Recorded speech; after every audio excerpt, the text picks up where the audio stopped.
नमस्कार दोस्तों। तो आज हम प्रश्न नंबर 4 को सॉल्व करेंगे जो कि प्रश्नावली 6.2 का है। तो इन सब प्रश्नावली में आपको जो है एक दिक्कत आ रही होगी कि आप जो है को आपको समझ में नहीं आ रहा है कि हम इसको स्टार्ट कैसे करें और इन जो है क्वेश्चन को लगाएँ कैसे? चूँकि जो है अलग-अलग चैप्टर्स में जो है फ़ॉर्मूले होते हैं, फ़ॉर्मूले क्वेश्चन आते हैं, उसे रखते हैं हम और हमारा आंसर मिल जाता है। लेकिन इस प्रश्नावली में जो है आपको फ़ॉर्मूले कम लेकिन थोड़ा-सा दिमाग लगाना पड़ता है। आप टेंशन मत लीजिए, जैसे पहले मैं भी जब क्लास 10th में तो मुझे भी नहीं समझ में आता था, टीचर पूरा बताते थे और जो टीचर बताते थे तो अपना लगाते थे और फिर उसी प्रोसेस में अपना या मतलब समझ लेते थे और फिर उसी को आता था एग्ज़ाम में तो लिख देते थे। लेकिन अब मैं क्या करता हूँ, जैसे अब मैं इतना बड़ा हो गया हूँ और मतलब कि अब मैं 12 पास कर चुका हूँ, तो अब देखिए मैं एकदम आराम से समझ जाता हूँ कि इसमें निकालना क्या है, बस केवल चित्र देख कर के समझ जाता हूँ कि हाँ, इसका सही है क्या नहीं। क्योंकि अब मेरे अंदर जो है एक अप्रोच बन गई है, अप्रोच मतलब कि क्वेश्चन सॉल्व करने का तरीका हमें पता चल गया है मुझे।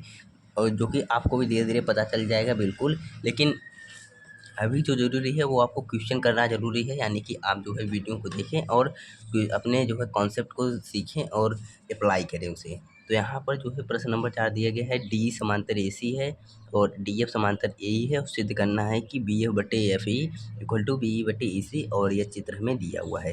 तो पहले हम लिख देते हैं क्या-क्या दिया हुआ है। तो यहाँ पर जो-जो लिख दिया हुआ है हम उसे लिखेंगे।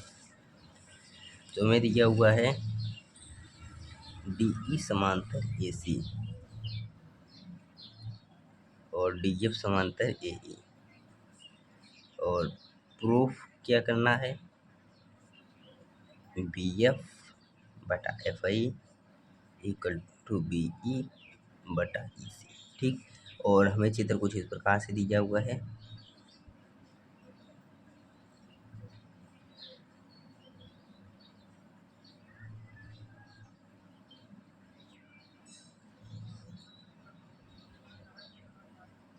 ठीक, ये इसके समांतर है और ये इसके समांतर है। मतलब ये वाला इसके समांतर है और नहीं, गड़बड़ हो गया। ये वाला, हाँ, ये वाला इसके समांतर है और ये वाला इसके समांतर है। मतलब ये इसके और ये इसके, ठीक। और यहाँ पर दिए हुए B, D, A, F, ओ इसे एक जगह मिलाना था, गड़बड़ हो गया। ये ऐसे रहना चाहिए, यहाँ पर E है और यहाँ पर C है, ठीक। अब देखिए, अब हमें देखना क्या है, जैसे ये वाला त्रिभुज लेते हैं पहले।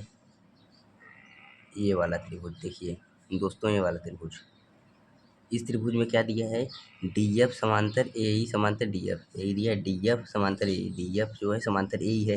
तो जब DF, चूँकि DF समांतर AE है तो इससे क्या मिलेगा, इससे मिल जाएगा क्या, BF/FI, BF/FI इक्वल टू क्या हो जाएगा, BD/DA। क्यों होगा, क्योंकि ये दोनों जो समांतर होंगे, ये वाला और ये वाला समांतर है इस त्रिभुज में, इस वाले त्रिभुज में ये वाला और ये वाला समांतर हैं। जो समांतर होते हैं तो इसका आधा, फिर इसका ये वाला, फिर इधर जो कटा है, फिर ये वाला, दोनों के अनुपात बराबर होते हैं। और फिर ये समीकरण 1 बना लो। फिर चूँकि अब फिर बोलोगे, इसमें देखेंगे फिर ये दिया है DE समांतर AC, DE समांतर AC। अब D देखिए, अब ये त्रिभुज इस पूरे वाले में देखिए, ये पहले इतना लिया था, अब ये पूरा लेंगे और पूरा लेंगे तो हमें दिख रहा है ये वाला समांतर है किसके, इस वाले के, यानी कि ये DE AC के समांतर है। तो यहाँ पर फिर BD/DA BE/AC के बराबर होगा, यानी कि ये BE जहाँ काट रहा है, यहाँ पर काट रहा है तो यहाँ तक कर लेंगे डिस्टेंस, उसके बटे फिर यहाँ कर देंगे, तो BE/EC इक्वल टू यहाँ पर BD/DA।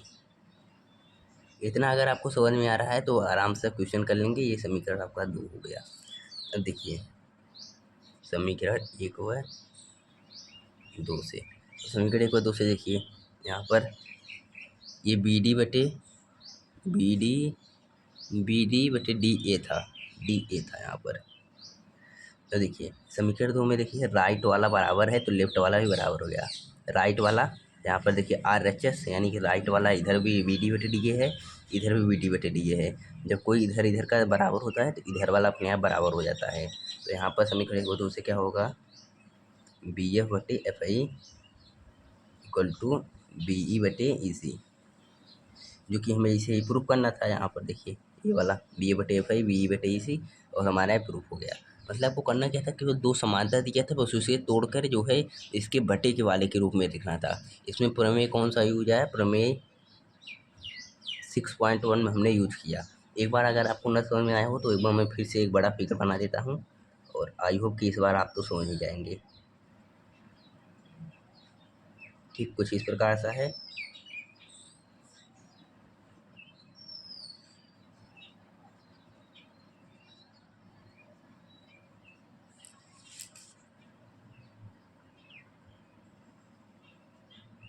कुछ इस प्रकार का त्रिभुज है। हम जो है अपना काम का त्रिभुज बना चुके हैं।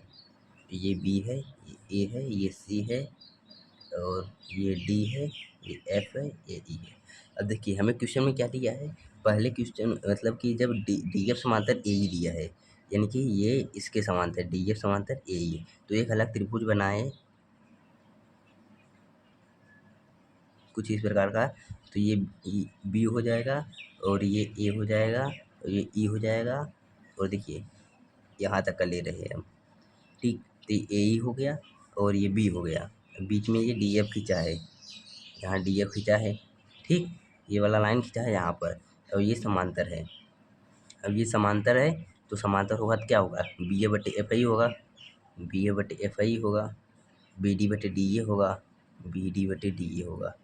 तो देखिए वही हम लिखे थे BA/FI BD/DA, यानी कि यहाँ पर हम तोड़ तोड़ के अलग से लिख रहे हैं, वहाँ पर एक ही में दोनों को सॉल्व कर दिया। अब इसके बाद दूसरी बार लेंगे तो दूसरी बार यहाँ पर AC वाला लेंगे, यानी कि कुछ इस प्रकार का त्रिभुज बनेगा।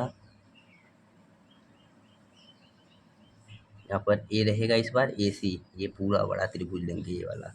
और उसके बाद ये समांतर वाला लेंगे D, यहाँ पर एक D है जो समांतर है और यहाँ पर ये A है। ठीक, और ये है B।